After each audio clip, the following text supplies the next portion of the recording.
All right, everyone, welcome back to another NYPDL Home Team practice. We're very happy to have you all here. Uh, my name, if you haven't heard it before, is Ariel Segura. I am one of the onboarding slash outreach directors for the NYPDL. Today in Home Team, we are going to be talking about refutations and the different types of refutations. And this lesson is going to be led by one of our wonderful onboarding and outreach committee members, Moses. And I'll just turn the mic straight over to you. Hey guys, how's it going? As I always said, I'm Moses. I'm another committee member for onboarding outreach. I was here a few weeks ago to lead the first practice, and I'm super excited to get into it again. Cool. Um, so if everyone is here and ready, the lesson today is about refutations. So specifically, how you want to respond to the arguments your opponents make in debate. Hold on, let me get this set up, and then I can start the slides. One sec. Cool. Okay. Um, so what have we learned about Parley so far? We've reviewed a bunch of different arguments. We've reviewed a lot of the different arguments that you can make in Parley, a lot of the different ways the ways that you can make arguments in debate rounds. But what do you do about the arguments ba made by the other side? Again, making arguments is great. That's one of the most fun things. But unfortunately, in every round, your opponents are also making arguments. So the skill we're going to learn today is how to actually refute those arguments, how to actually rebut those contentions that they make. And these responses are called refutations. Okay. There are six specific types of refutations that you can use in a round. That sounds super daunting, but they're all kind of just like different ways of explaining why you think your opponent's argument is wrong, or why you think it doesn't matter that much, or overall why the judge shouldn't be making it their primary focus in the debate, and why your arguments, why the things that you believe in, the things that you're advocating for in the round, are still the things that will end up winning the round. Um, the six types are called delinking, which is also sometimes known as total defense, mitigation, turns, link-ins, non-unique, and outweighing. And again, all of those are very big words, but I promise each of them is pretty simple, and they are kind of fluid and interchangeable in some ways. Cool, let's start with delinks. Delinks, there's a few different names for them. They can also be called gut checks. They're also called full defense sometimes. But you're basically arguing that this is like the most simple kind of refutation. You're basically arguing that the argument your opponent is making doesn't make sense or isn't true. So for some reason, their argument just doesn't really make sense. It's not factual. It's based on like false analysis. It's based on false evidence, anything like that. So an example of this for the motion, this house would eat cake. Side opposition, again, the side arguing against the motion, could argue that eating cake leads to diabetes. Now, this isn't a really great argument, but in debate rounds, you're going to face not very good arguments a lot of the time, and it's important to know how to respond to them. So the response here could be that eating cake one time isn't going to cause you diabetes, right? The argument that the opposition is making here just doesn't make very much sense. That's kind of the most basic form of refutation, is basically appealing to sort of your judge's sense of logic and reasoning that whatever argument your opponent is making just isn't that reasonable. Next is mitigation. Mitigation is reducing the severity or the importance of an argument. It's typically used to directly rebut the impact of a contention. So, whereas in delinking, you're saying that an argument makes no sense and is not true at all, in mitigation, you might be with mitigation, you might be arguing that the argument your opponent is making is a little bit true, but it isn't like as true as they're saying, or it doesn't have as big impacts as they're saying. So this is basically if you don't think you can entirely disprove an argument that your opponents are making, you can try and mitigate it. You can try and say, maybe this is kind of true, but the other side is overstating it. Let's look at an example here. For the topic, this house believes that intentions matter more than outcomes. An argument a team can make is it would be that more people worry about their actions based on their outcomes, right? The refutation to this could be, sure, more people will worry about their actions, but people already worry about their actions, so the impact of this contention isn't super big. This is a super important argument, and it might sound a little bit like defensive. It might not sound super it isn't always the strongest option to use, but it can have there's a lot of different types of rounds where this kind of thing would be very effective. One example that comes to mind immediately is if you're talking about climate change and your opponents make an argument that some policy would have a really negative effect on climate change or a really positive effect on climate change. You can make the argument, you can respond to it with mitigation by saying, sure, maybe there'll be some effect on climate change, um, but any effect on climate change is drastically overstated by the other side. It isn't as big of an impact or an argument as they say it is. Cool. Are we all good so far? Everyone, any questions on that? If not, I'm gonna move on to the next one, which is on hold on. Turns. Okay.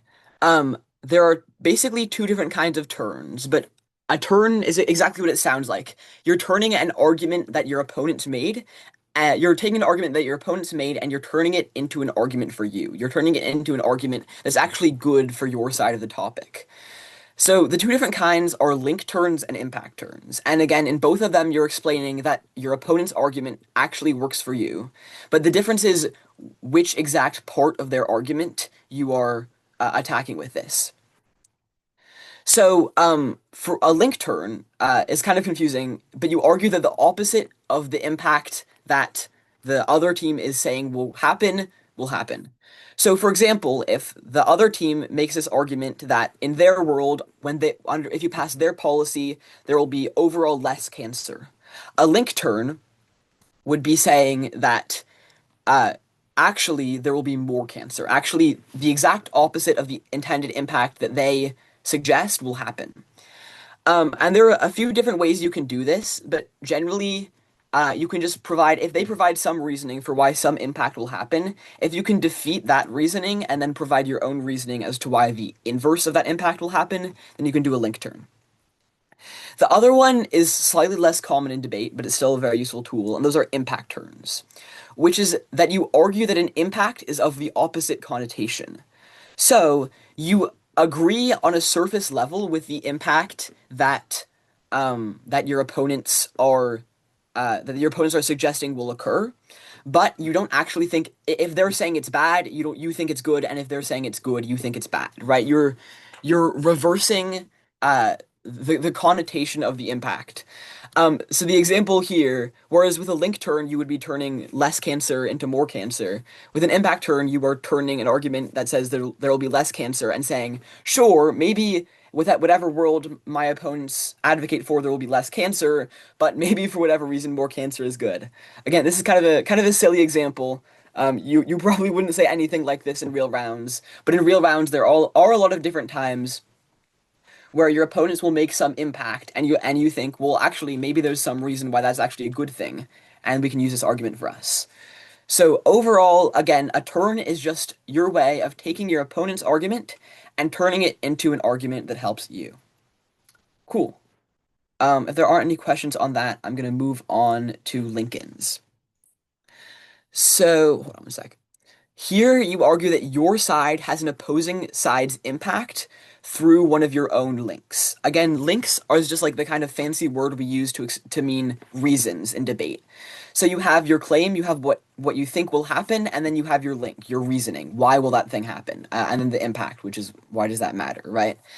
Um, uh, if let's say your opponent runs an argument that says that if we pass the policy in this topic, climate change will become worse. Um, you could make a link in which says that actually, if we don't pass the policy in today's debate, then climate change will become far worse than it would be if we do pass the policy, right? You explain that there's some reason why your own side reaches the impact that your opponents are talking about better than your opponent. A key detail here is that you have to show more significance if you're running this method. So you have to show not only that your side accesses the impact that your opponents are going for, you have to prove that your side accesses it either more or an equal amount in order to decrease the amount of offense that your opponents are garnering for the argument. So here's an example. You could argue we actually minimize lung cancer because more people allowing people to which topic is this again? Okay, sorry. Um, we actually minimize lung cancer because allowing people to choose means less people are going to smoke cigarettes in the first place, since people value choice. So let's say you're arguing that people should be able to choose whether or not they smoke cigarettes, and your opponent's arguing people should never smoke cigarettes. You could say that actually people will get less lung cancer if they have the choice, because if people will value that choice and will decide not to smoke. I don't know how good of an argument that is, but that's kind of an example of what a Lincoln could look like. Cool. Um, Next is non-unique, which is basically just that proving that something occurs on both sides of the debate. So if your opponents are arguing that there's like some really big impact that happens on their side of the debate, if they let's say side government argues that when they pass whatever policy they're proposing, there's some really big positive impact to that. There's some really big positive impact to that policy, or the opposition could argue there's some really negative impact to that policy. Non-uniquing an argument is basically saying that whatever impact they're suggesting actually happens in either world. It happens if you pass the policy or if you don't pass the policy. It happens if you prioritize one thing and if you prioritize the other thing. It's basically saying that whatever impact or argument they're going for isn't really relevant within the scope of the round because it happens either way. It stems from the uniqueness established in the argument that either you or your opponent makes. So if your opponent is making an argument, their uniqueness will essentially be um, the reason why there's a certain problem in the status quo, or there's a certain problem that would happen if like you changed the status quo, or if you pass the policy, or if you pass the topic or whatever. And you're essentially refuting that and saying no, whatever they're talking about happens no matter what. Cool. Let's look at an example. So one team can make the argument you ought to prevent unemployment before a recession because unemployment leads to homelessness. So basically the whoever's making this argument is arguing that it's more important to prevent unemployment than recession because unemployment makes people homeless. So the refutation you could make is that actually, if we don't prevent a recession will cause unemployment will cause unemployment, which will then lead to more homelessness. So you're basically arguing that again, this thing that they're talking about, homelessness and unemployment, happens in either world, and it isn't a reason for the judge to vote for your opponents. Cool. Is everyone following everything so far? Is there any questions? Anything you want me to go back over? If not, I'm gonna move on to our last one, which is super important and one that I don't never see enough debaters doing, which is outweighing. Outweighing basically just means diminishing the importance of an argument by advocating that another argument is more important.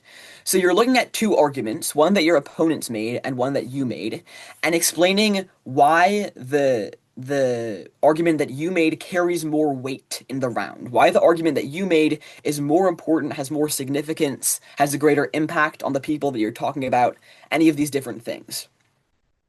Um, this is a super important skill. We're gonna do, I think, more lecture. I think we're gonna do a whole lesson on weighing next week. So if you don't feel totally good on it today, don't worry. But this is a super useful skill. It's especially useful in rebuttal speeches, in the last speeches around where you're kind of summing up the debate and comparing the different arguments made by different teams. So let's look at an example. Um, let's say we're debating about whether or not gun violence, like dealing with gun violence or protecting the environment is more important. Some team could make the argument that dealing with gun violence is crucial for a safer environment. And the refutation, the weighing you could do there is you could say, sure, but dealing with climate change is more important because if we don't deal with that, there won't be any environment. So maybe whatever, and this again is kind of a confusing example, but maybe whatever argument that my opponents are making is has some effect on the environment, but the argument that we're talking about climate change, we need to stop climate change because there won't be any environment in the first place. That's a much bigger impact on whatever thing we're talking about, right? Cool. So those here, I'll go back to the slide that lists them all. Those are the six types of refutations. Again, just a quick summary. D-links are where you explain why the argument that your opponent's making doesn't actually make any sense, isn't reasonable, isn't logical, any of those. Mitigation is basically explaining that the argument that your opponents are making might be partially true, but it certainly isn't as true as they say, and it certainly isn't as important as they say. A turn is taking an argument that your opponent makes and turning it into an argument that actually helps your side of the topic. A link in is explaining that you actually access whatever impact your opponents are talking about better than your opponents do. Non-uniquing is arguing, or a non-unique refutation is arguing that whatever thing your opponents are talking about happens in either world, so it doesn't really matter. And outweighing is explaining that your arguments are actually more important than your opponent's arguments. Cool. Is everyone cool on the six general types of refutation? Any questions? Does anyone want me to like go over or in depth explaining or more examples for either of those six? Um, if not, we should be good to move on. And again, like all of these six, um, they're not like their boundaries are kind of fluid. Like an argument could be both like non-uniquing and a link-in. You could have a link-in that actually just mitigates your opponent's offense. All of these things kind of blend together, and it's not. I wouldn't focus on like memorizing the exact name and definition of all like these six specific categories, but generally understanding, thinking of these like tools in a toolbox, right? These are six different tools that you have that you're able to use in order to refute the arguments that your opponents are making in a debate round. Cool. Um, and then, okay, cool. So there are a lot of different refutation types, but do we want to use them all in the same way? Are all refutations as strong as the others? We're not going to make a tier list right now, but basically, just because just because there's six different kinds of refutations doesn't mean they're equal in weight, and each of those six types is super strong in certain situations and a lot less strong in others. And the important thing is identifying what kind of response you want to make to your the argument that your opponent is making, right? Awesome. Okay. Now we know all six different refutation types. Um, so we now know how to logically develop them. But how do you deliver these refutations in a round? What does it look like to actually go up and say one of these or multiple of these refutations? There is a simple structure that you can follow, and it's very similar to the structure of arguments that we use in debate. So refutation is three parts: a claim, warranting, and comparison. So I don't know if you remember, but I think earlier on, and if you have some experience with the debate prior to this, the three main steps for making an argument is your claim, your warrant, and your impact. And refutations are very similar with a few key differences. So at the start you want to make a claim. So the claim is a clear and concise gist of your counter argument. It's usually one or two sentences. It's a very simple thing. It's very simple for you to follow. For your judge and for your opponents to follow. So let's look at an example. If my opponents make the argument that the plan reduces climate change, I could make the refutation. I could say, our opponents say that the plan reduces climate change. Our response is that the plan does not reduce climate change. That's an example of a claim. I'm just giving sort of one sentence that's a very clear gist of the refutation you're making and kind of what kind of refutation you're going for, if that makes sense. The warrant is kind of where the bread and butter of your refutation is going to be. It's the logical explanation for your refutation. It's you using your skills of logic and reasoning, as well as the things you've come up with prep and the sort of arguments that are happening in the round to explain why your refutation is true. And again, this looks different for all different kinds of refutations, right? The warrant for outweighing is going to look super different than the warrant for like mitigation, right? The general point is this is where you actually explain why your opponent's argument can be mitigated or why it's outweighed or why it doesn't actually make sense, right?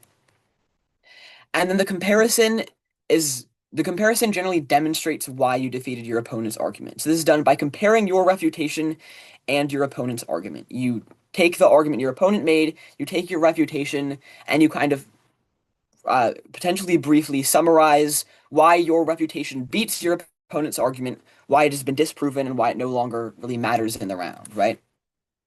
Cool. That's it for the slides for right now. Hold on, let me stop sharing my screen. Uh,